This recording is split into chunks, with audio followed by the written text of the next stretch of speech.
ആ നീ വന്നാ അമ്മ ഇപ്പൊ ചായ ഇട്ട് തരാം കേട്ടോ. എനിക്കൊന്നും വേണ്ട. നിനക്കെന്ത് പറ്റി വെച്ചാ? ഇന്ന് വരുന്ന വഴിക്ക് മറ്റാളെ കണ്ടിരുന്നു ജംഗ്ഷനിൽ വെച്ച്.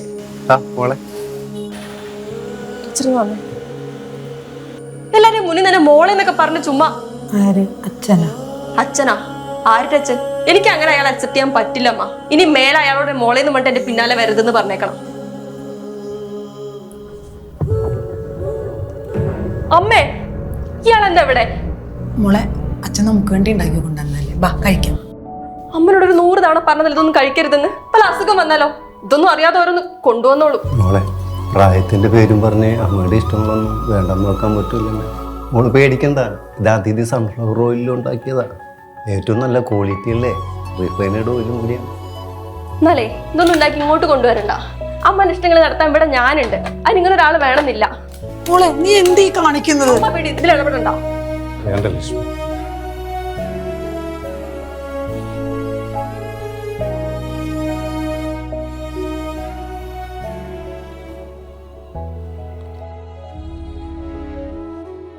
ലക്ഷ്മി അമ്മേ, നമുക്ക് നമ്മള് പോരെ? നമുക്ക് നമ്മൾ മതി. എനിക്ക് ഈ ലോകത്ത് നിന്നെ കഴിഞ്ഞിട്ട് ബാക്കി എന്തുള്ളൂ.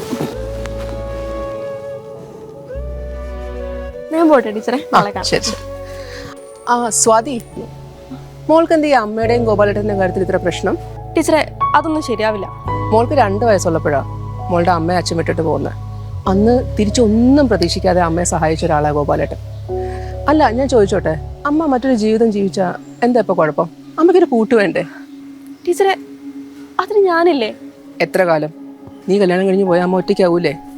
ഇപ്പൊ തന്നെ ഒരുപാട് കാലം ആ പാവം സ്വന്തം ഇഷ്ടങ്ങളൊക്കെ വേണ്ടെന്ന് വെച്ച് ജീവിച്ചു. ഇനിയെങ്കിലും സ്വന്തം ഇഷ്ടത്തിന് വിട്ടൂടെ? പിന്നെ ഗോപാലേട്ടൻ വളരെ നല്ലൊരു മനുഷ്യനാണ് മോളെ.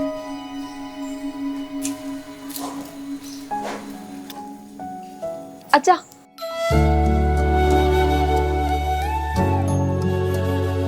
അച്ഛാ, എന്നെ വീട് വരെ കൊണ്ടാക്കോ?